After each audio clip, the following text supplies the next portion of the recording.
Tadi saya tinggal kamar mandi agak lama karena kalau seorang pria kalau pipis tidak cebok nanti disiksa kubur. Loh, Iyalah. Iya, iya. emang iya. Tapi korupsi dan berzina tetap masuk surga. Loh, Ya sebelum masuk surga kan pasti ada balasannya. tidak ada.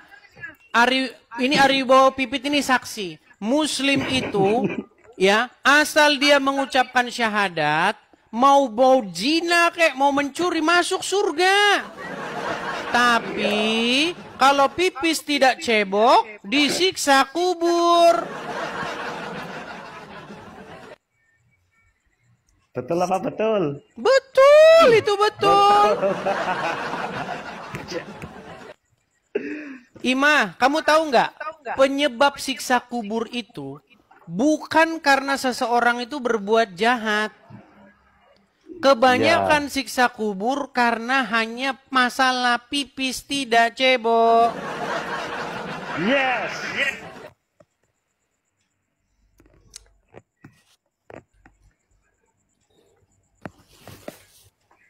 Tidak cebok Semangat. pipis.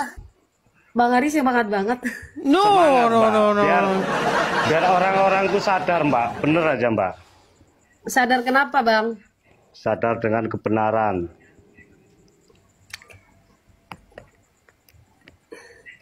Coba deh besok ngaji deh bareng aku, Bang Edis. Ih, Mbak. Ngaji bareng saya.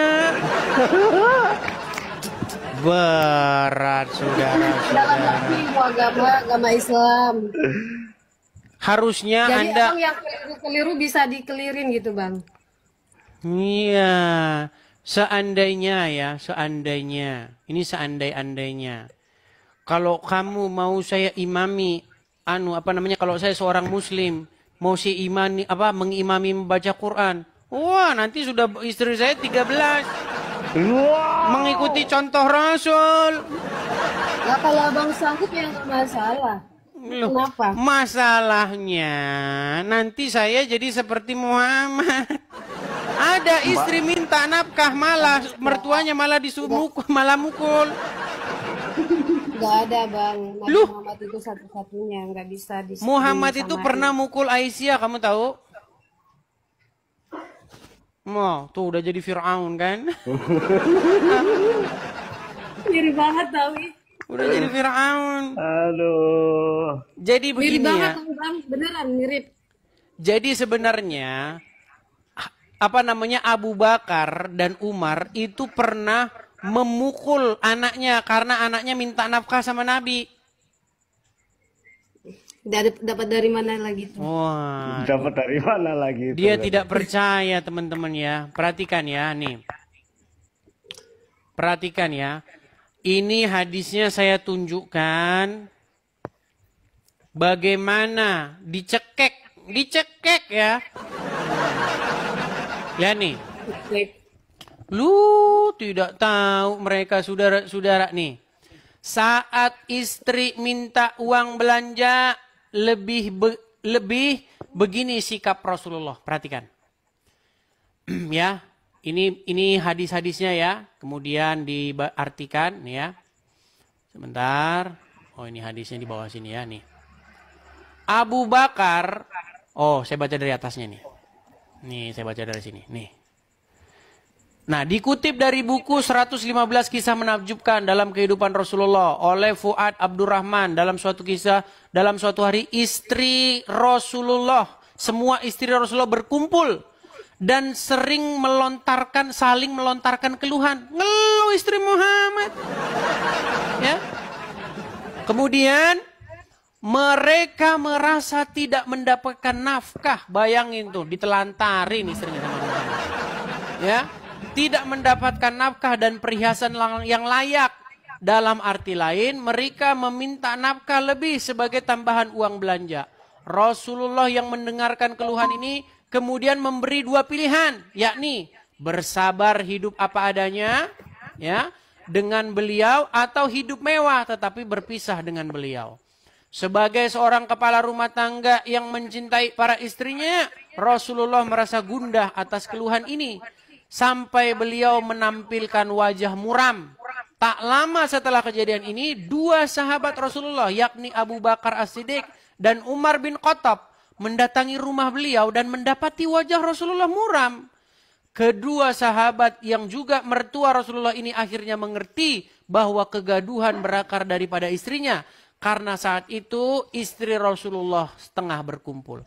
Abu Bakar dan Umar kemudian berusaha meredakan kegundahan itu. Abu Bakar berkata, "Wahai Rasulullah, seandainya aku mendapati putriku menuntut nafkah kepadamu, aku pasti cekek lehernya." Cekek. Dor. Ujar Umar yang tidak lain adalah ayah Aisyah. Umar pun mengucapkan kata-kata yang sama berkaitan dengan putrinya yaitu Hafsah. Bagaimana Imah? Kamu bilang Muhammad tanggung jawab. Muhammad kan Nabi banyak duit. Tidak dikasih nafkah. Tidak dikasih nafkah uang belanja. Gimana? Ayo. Makanya saya bilang Imah. Itu ayat berapa Bang Edis? Itu di dalam riwayat-riwayat tentang kisah hidup Muhammad. Iya, ayat berapa? Surah Itu apa? bukan ayat, itu di dalam kitab-kitab sahih, kitab-kitab hadis, kitab-kitab riwayat kehidupan Muhammad. Makanya saya bilang Imah dari awal tadi, kamu masih Islam, kamu baik begini, menghargai teman-temanmu yang non-muslim, ya kan? Masih senang hangout sama mereka. Itu karena kamu tidak mengerti ajaran agama Islam. Seandainya kamu mengerti agama Islam, besok kamu nggak akan lagi bergaul sama mereka. Ya buktinya aku masih bergaul sama mereka. Ya karena kamu tidak mengerti ajaran agama Islam. Aku mengerti sih Bang, tapi ya menurut saya itu baik, ya udah gua jalanin gitu aja deh. Udah dah, kamu saya jodohkan saja dengan Ari bawa pipit, gimana? Jangan Bang, saya udah punya istri Bang. Kan boleh nambah. Enggak. Saya enggak pandai perang saya Bang. Bang Edis sudah punya nggak? Malah mau sama Bang Bang Edis sudah punya Sungguh bini. nekat yang nyata.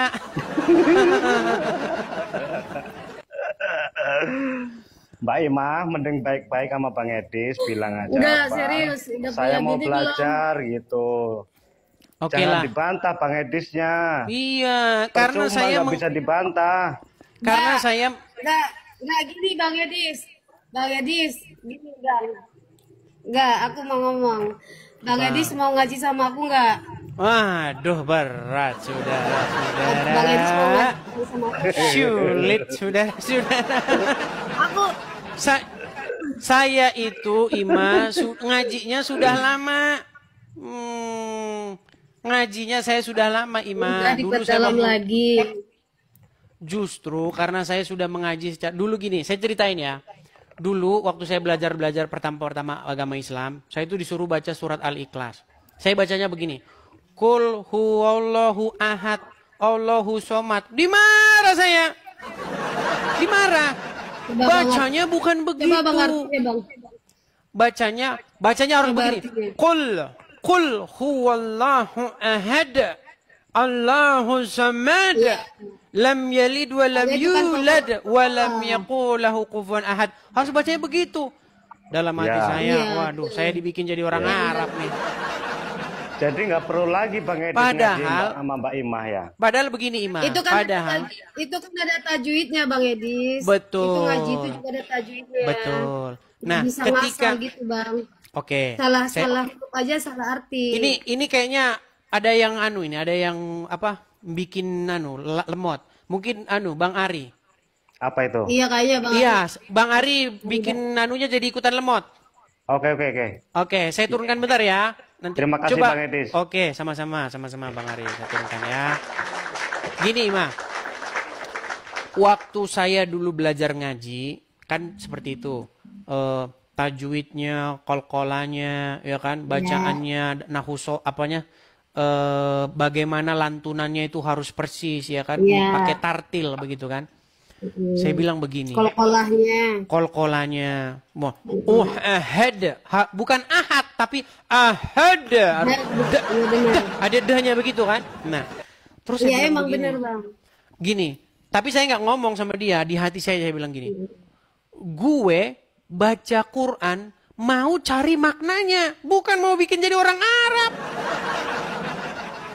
Sekalipun kita baca ahad, mau baca ahad, artinya tetap sama. Bahasa Indonesia artinya satu. Iya, bener. Iya, Esa. makanya saya herannya begini. Kenapa sih kita repot baca kol-kola dan segala macam? Toh artinya tuh bahasa Indonesia ya itu juga. Saya lebih menekankan maknanya di dalam bahasa Indonesia dan artinya di dalam bahasa Indonesia dan saya dapat memahaminya. Nah kalau orang muslim lebih menekankan baca kol-kolanya, tajwidnya walaupun gak ngerti artinya. Makanya sampai hari ini orang masih Islam karena mereka baca tajwidnya, baca kol-kolanya, gak baca artinya. Kalau baca artinya murtad sudah dari agama Islam. Gitu. Bang Edis kan baca ayatnya sambil ada tajwidnya, lebih bagus kan, Bang, gitu. Iya, tapi kan maknanya sama saja. Iya, tapi kan ada tata caranya, nggak bisa ngasal, Bang. Tapi toh maknanya kan sama. Saya kemarin ngomong sama seorang ustadz. Dia kritik saya baca alif lam mim. Nggak boleh. Alif lam. Bukan begitu kata dia. Alif lam mim. Ada Harus hakatnya begitu. itu, Bang. Iya. Berapa hakat gitu. Iya, terus saya bilang, ya udah artinya apa dah kalau begitu? Hanya Allah yang tahu. Terus buat apa? Mau alif lam mim, alif lam mim, alif lam mim. Sama saja nggak ngerti artinya juga sama aja kok. Salam saudara-saudara, terima kasih sudah menonton video ini dari awal pertengahan sampai selesai. Kiranya Tuhan Yesus memberkati kita semua. Amin. Saya berharap ketika kita menonton video ini, kita mendapatkan pembelajaran penting di dalamnya. Amin.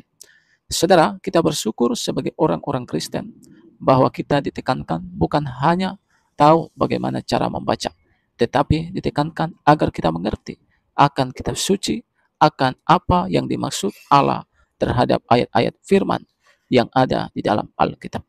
Jelas di dalam Alkitab ditulis bagaimana Yesus berfirman, setiap orang yang mendengarkan perkataanku lalu mereka mengerti, mereka seumpama seperti pohon yang ditanam yaitu di tanah yang subur, maka mereka akan berbuah 30, 60, bahkan 100 lipat kali ganda. Jadi saudara, kalau kita mengerti, maka itulah yang akan membuat kita berbuah dan berganda. Kita akan mengalami perubahan dalam kehidupan kita. Karena apa? Kita melakukan dan kita mengerti apa maksud Allah dalam kehidupan kita. Contohnya apa yang tertulis dalam Yohanes 14 ayat 6. Di situ jelas ya dikatakan bahwa akulah jalan, akulah kebenaran, akulah hidup. Tidak ada seorang pun yang sampai kepada Bapa di surga kalau tidak melalui aku. Kalau ayat ini kita baca tapi kita tidak mengerti dan tidak paham artinya, maka kita akan tersesat. Maka kita akan keliru dan terus akan mencari jalan ke surga. Tetapi karena apa? Kita tidak paham tentang arti ayat itu. Bahwa jelas sesungguhnya Yesuslah kebenaran, Yesuslah hidup yang kekal itu sendiri. Nah, ini sangat luar biasa, teman-teman. Itu sebabnya dimanapun kita berada, ayo ketika kita baca Alkitab, pastikan kita mengerti. Pastikan kita paham arti dari ayat itu. Karena itu jauh lebih bermakna ketika kita bisa membaca atau banyak membaca tapi tidak paham sama sekali. Karena itu saya mengajak kita, ya, mintalah hikmat dari Roh Kudus agar kita paham dan mengerti apa arti dari ayat-ayat firman Tuhan tersebut. Sehingga hidup saudara dan saya terus-menerus mengalami kemajuan, terus-menerus bertumbuh, berbuah, karakternya semakin baik. Bahkan semakin hari menjadi semakin sama seperti Tuhan Yesus, seperti yang dituliskan dalam kitab yaitu Roma. Saudara, kiranya video ini memberkati kita. Shalom. Sampai jumpa di video selanjutnya.